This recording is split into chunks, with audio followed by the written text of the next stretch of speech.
Hi there everyone, and welcome to TAL.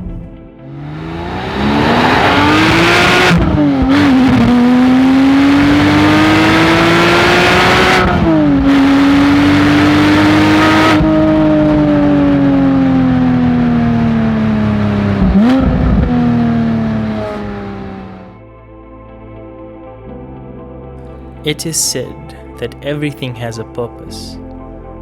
There's a place for everything, and everything has a place. The same story goes with cars. Some are meant to be practical, some are meant to be fast, and some are just built to be beautiful.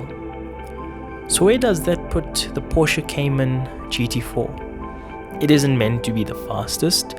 It's reasonably practical for a sports car, but it isn't really a practical car overall. It isn't even necessarily built to be the most beautiful. So what purpose does it serve? Why does it exist? What's the point of it? The point of this baby is simply to be the most enjoyable and rewarding piece of kit you've ever driven. Specs on this car. The previous one had a 3.8 litre flat 6 engine, naturally aspirated, 385 horsepower, 420 newton meters of torque.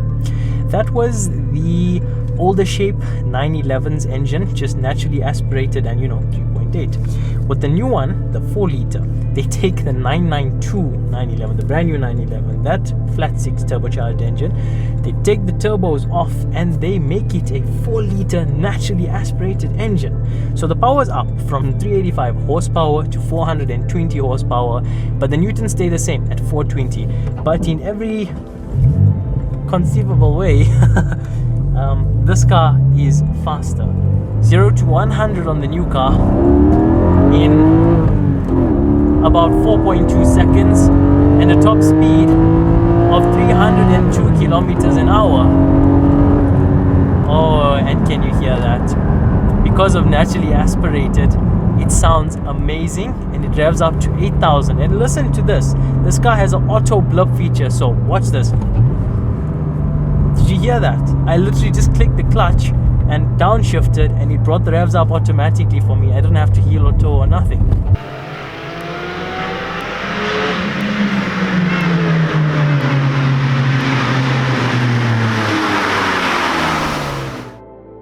The GT4 has always been a looker, and the new one doesn't disappoint, especially in this spec with its gentian blue metallic paint and wheels finished in satin aurum, or gold as we call them.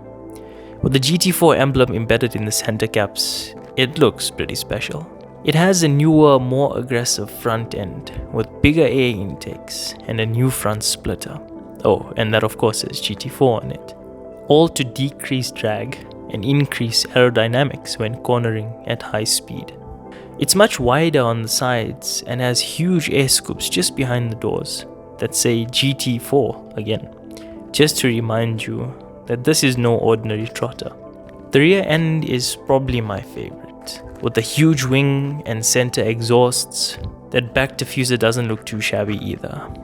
It looks really aggressive, and it really is a beefed up Cayman.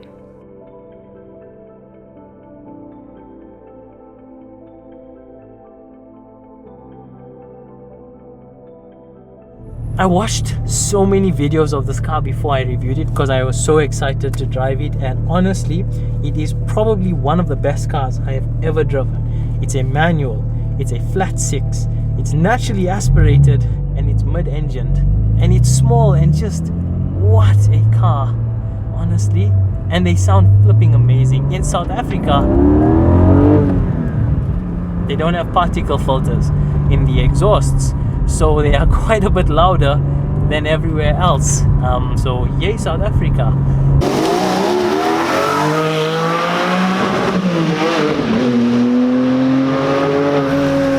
The car feels so small and nimble and responsive, and this GT4 is so close to the 911 GT3. It's got basically the same suspension, gearbox and steering, so it's a proper small GT car.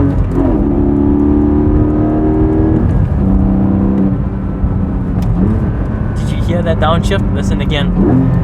I'm not even downshifting, it's auto blip, man.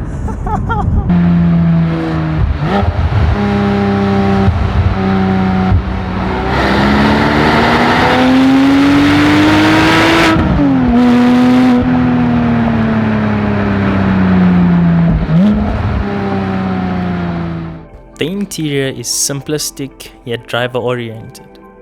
This example has the sports seats, not the racing buckets, they're just not that comfortable. These are extremely supportive and very comfortable.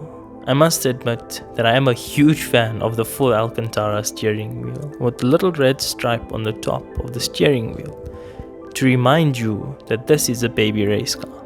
The gear lever is also wrapped with Alcantara to give a nicer feel and extra grip.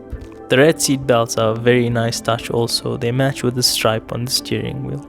But out of everything, one of my favorite touches is the trim actually, because it's been spec'd to be the same blue as the exterior paint. One final touch to remind you that you are truly in a baby GT car are the strings for door handles to save weight. I'm a fan of them. It makes the whole experience feel more mechanical. And when I say proper GT car, it's not a baby GT3. It's really different. It's really special. And it is proper fast. This car's been around the Nürburgring in 7 minutes and 28 seconds. That's the same as in Porsche Carrera GT, the hypercar from a few years back. It's exactly the same as this. This car is the same as the 997 GT3 RS on the Nürburgring. That's a RS car. Can you believe that? Literally about, let's say 12 years later, the baby GT car is as fast as the big RS car on the Nürburgring. What a machine. And because it's naturally aspirated, 4 liters, you rev her up to 8,000 RPM.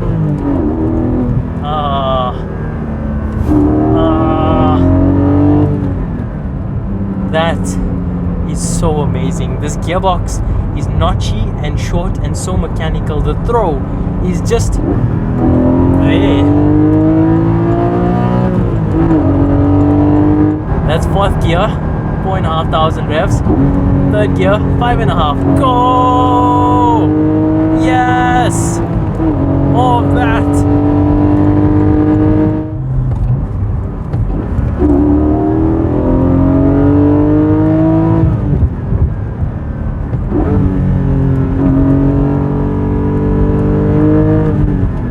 What a flat handling machine. Oh, what a track car. There we go. This car is so close to perfect. Even the weight. It's very light, it's 1.5 tons. Porsche hate the fact that, well, they don't really like to admit, but the new shape, the shape is actually 35 kgs heavier than the older shape. We think that's due to the particle filters in the exhaust, but we're not 100% sure. So this one could be the same weight, but just pretty much all over the world, it's a little heavier. Still very light, but Porsche don't like that they couldn't improve on something. So that's not really a gripe, it's just a little fact of it. A little gripe that I do have with this is it feels so special, yet I honestly feel like it could have been better. Reason being, the gearing is very long on this car. On 2nd gear you can get up to like 130 kilometers an hour, and we know pretty much that Porsche have done that. They've kept this car a little back because they can't make it faster than the 911. They could have made it better. They could have made it a little sharper, a little faster, a little more responsive, but they held back for the simple reason as they can't make it better than the 911. That's another thing I just realized. I stalled this car twice and I'm sitting with the owner right now. When you come to a stop, you have to take the clutch out and leave the car in neutral because you say the tolerances are too low, so it gets very hot. That's why it's so sensitive and it stalls. I didn't know that because I was wondering, am I a crappy driver all of a sudden? Let's use that as an excuse for my bad driving. It's the car's fault, not mine. So besides for that small little gripe, I love this thing so much. It's such a rewarding car to drive. It's so simplistic, but it's so brilliant. Porsche should have just given it a little more. They should have just given it a little more. They could have given it rear wheel steering. They could have given it a front lift, because that front splitter is low and quite far out, so it scrapes everything, so it's quite low. Besides these small things, it's perfect. I want one so badly. And if you enjoyed this video, please give it a thumbs up. If you like red seat belts, please subscribe, and please stay tuned for more.